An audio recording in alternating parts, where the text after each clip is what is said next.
ही कोणाची कॉफी वगैरे केलेली नाही आहे बरं का. नेहमी शर्विलला अंडी आणायला पाठवल्यानंतर शर्विल आल्यानंतर असंच बोलतो, म्हणून आज त्याला अंडी आणायला पाठवलं आणि इथे मी कॅमेरा सेट केला.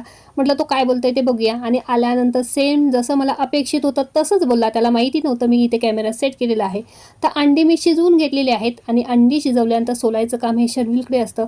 त्याने मला अंडी सोलून दिलेली आहेत. मग कढईमध्ये तेल घातलं, त्याच्यामध्ये ही शिजवलेली सगळी अंडी घातली, वरून थोडंसं लाल तिखट आणि थोडीशी हळद घातली. छान त्याच्यामध्ये अंडी मी फ्राय करून घेतली.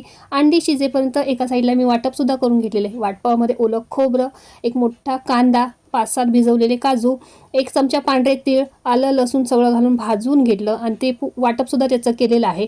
पुन्हा ज्या कढईमध्ये अंडी फ्राय केली त्याच कढईमध्ये हे भाजलेलं वाटप घातलं. त्याच्यामध्ये मी जगभराचे सगळे मसाले घातले आणि थोडंसं पाणी टाकून तेल सुटेपर्यंत छान परतून घेतलं. पुन्हा ही फ्राय केलेली अंडी घातली. अंडीसुद्धा त्या मसाल्यामध्ये परतून घेतली.